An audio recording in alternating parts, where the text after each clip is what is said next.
Hey guys, welcome back to the AJ Analysis channel and the Scouting for Manchester United series. The series where we look at loads of different players from around the world and discover whether or not basically they should sign for Manchester United.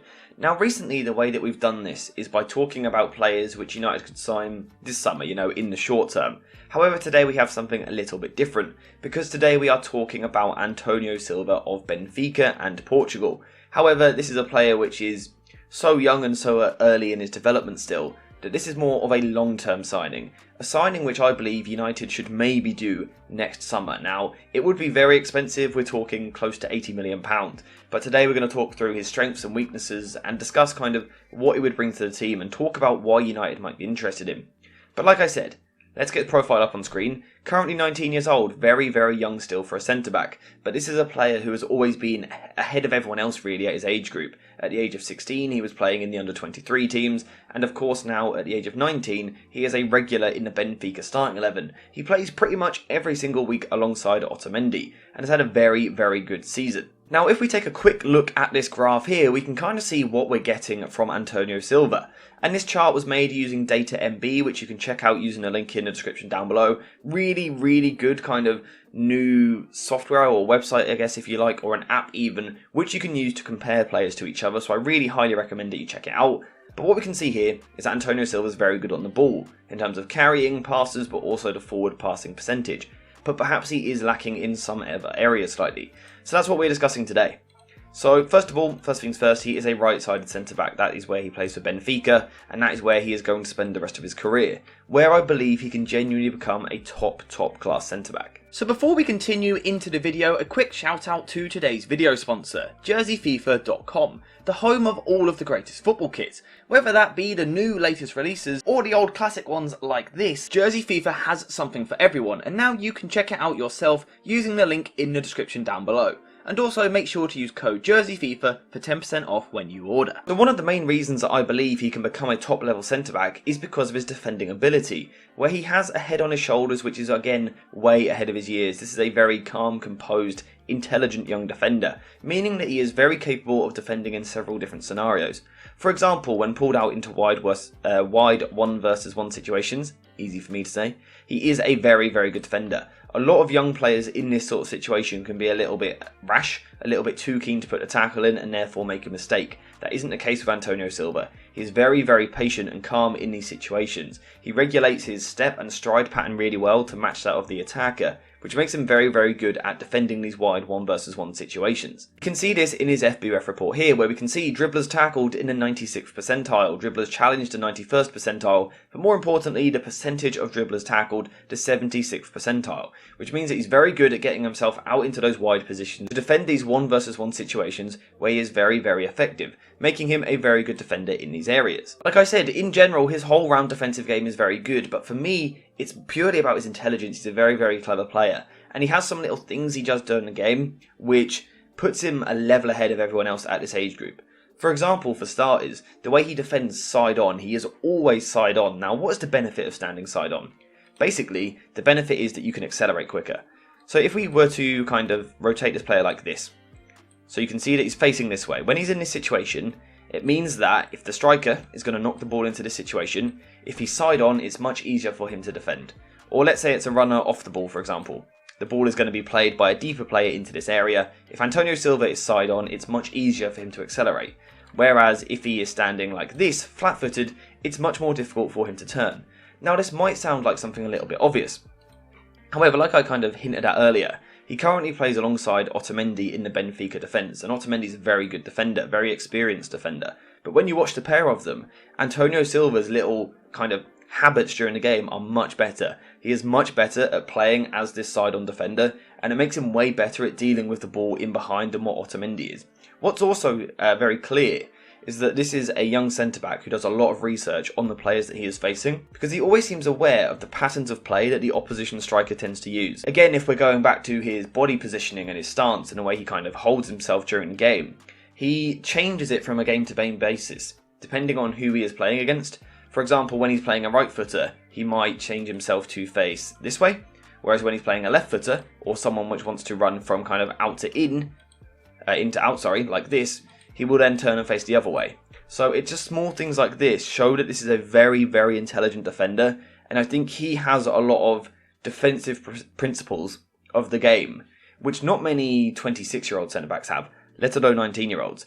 And this also means he's very good at defending in the box as well. For example, when players kind of move wide and put crosses into the box, his stance again is very good, his reading of the play is very good, and he's very good at anticipating this ball into the box before clearing it away. He really is a top young defender with the chance in his career to genuinely become elite in the defensive department, because again, his intelligence is a level ahead of all other young centre-backs, or certainly most of them.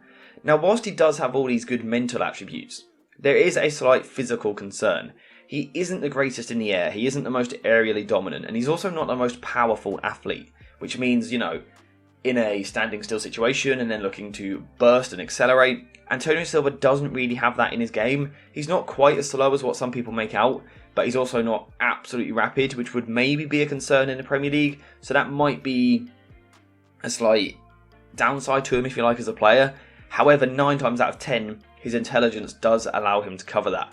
Now, I say 9 times out of 10 because at 19 years old, he does still have the odd mistake in him. And he has made a few high-profile mistakes that I have seen, which would be slightly concerning. But I think it'd be more concerning if he makes a mistake and then doesn't react positively. But that isn't the case for Antonio Silva. Once he's made a mistake, he quickly switches back on and tends to go on to have a really good game. So I think that's a good sign as well. Kind of shows a bit of character about him. But in general, from a defensive point of view, I think he's a really good young player. There's a couple of weaknesses which kind of need ironing out. But again, this is a 19-year-old centre-back playing at a very high level, playing in the Champions League last season. Defensively, all round, a very good platform for him to go on to have a good career. Importantly, he's very good on the ball as well, and we can see that here in his FBref report. This is expected of the modern-day centre-back. Can you play out from the back? Antonio Silva can. For example, when he's being pressed, he's very, very calm in these situations. And again, that's how I would really describe him. A calm, composed defender. Often for Benfica, he will kind of be the first receiver from the goalkeeper, which shows how much they trust him to take the responsibility, if you like, to play the ball out from the back. Now, of course, press resistance for a centre-back is different to a midfielder because you are facing play. But Antonio Silva is very comfortable in those situations. So if the striker is going to come pressing, he's not someone which will rush and panic and boot the ball away or lose possession. He keeps the ball very nicely for his side, allowing his team to play out from the back. As a result, Benfica often find themselves very much dominating possession, from where, again, Silva is very useful. Because if we go back to this FBref report, we can see that he's a very good passer. Passes attempted in the 88th percentile, showing that he is a high volume player. Passes completed in the 93rd percentile, showing that he is an accurate passer. Pass completion in the 98th percentile. And as we look lower down, we can see that he does really have every pass in his locker, really. Long pass percentage, 93rd percentile. Medium pass percentage, 99th percentile. Short pass percentage, the 89th percentile. This is all round a very, very good, confident passer of the ball. And he's also progressive with his passing as well. He can move the ball forward through the lines. Now, this is something I think we need to see more of, because when he does it very, very well. But he needs to choose to do it on a more regular basis in terms of, again, if we're looking to go to that next level as a player. Whilst, he could be a bit more progressive at times in terms of choosing to play that forward pass, in general, I still think he's very good on the ball. And I think the reason his passing comes across as so good is because the care he takes for the receiver of the pass. Now, what do I mean by that? A completed pass in terms of a statistic is a completed pass. Whether it's easy to control or difficult to control, if the player controls it, you get a completed pass. So that's kind of what the stats show. But if you watch him and the eye test, you can see that he puts a lot of care on his passes. It's always very easy passes for his teammates to deal with. When it needs to be fizzed into their feet, he knows that and he fizzes it into their feet. When it needs to be a little bit more lofted or maybe kind of the ball caressed into them, he knows that he needs to do that, so therefore he takes a bit of weight off the pass, which makes it much easier for his teammates to receive. So in terms of if you're trying to kind of play through a low block or just progress the ball forward in general, that extra care on the pass goes a long way. It's only an extra kind of few percentage, but it's a big, big difference at the top level of football, and it's something which Antonio Silva has in his game. And again, I think it comes down to the intelligence, and that is what we keep coming back to. Because for such a young player to be this intelligent, this positionally aware, this aware of his teammates, tactically aware, is genuinely very, very impressive and not unheard of. But in terms of the current young generation of centre-backs, he's right up there for me is one of the very, very best. I think it's pretty obvious that for these reasons, I think he would be a brilliant long-term target for Manchester United. Now, there are talks that maybe a move to somewhere could happen this summer. I don't think he is ready for that move just yet. I think one more year in Portugal, where the football is very good to watch, it's very good for players to develop, but also playing in the Champions League with Benfica as well. Playing for the champions in Portugal, I think that extra bit of pressure, that expectation could help him develop even further kind of his character from a mental point of view. But also technically it might help him iron out some of those flaws, some of those weaknesses he has currently. But in 12 months time, I do think he will move, maybe the next 12 to 24 months. I think we will see a move for Antonio Silva, and it won't be cheap. It will be 70, 80 million pound plus, because he is a very, very good young defender. Should Manchester United sign him? Well, let's watch the next season and see what happens, see how he develops. But there's a very good young player in there. A few areas which need to be improved, but the base of a footballer here is absolutely phenomenal. So that's why I think Manchester United should have him on the shortlist. Let me know what you think in the comments down below. Is he someone that you have seen before or not really? What do you think of his strengths, weaknesses, all of that? Like I said earlier, make sure to check out Data MB. There will be a link in the description. But apart from that, thank you guys for watching. I hope you have enjoyed it. And as always, I'll see you in the next one.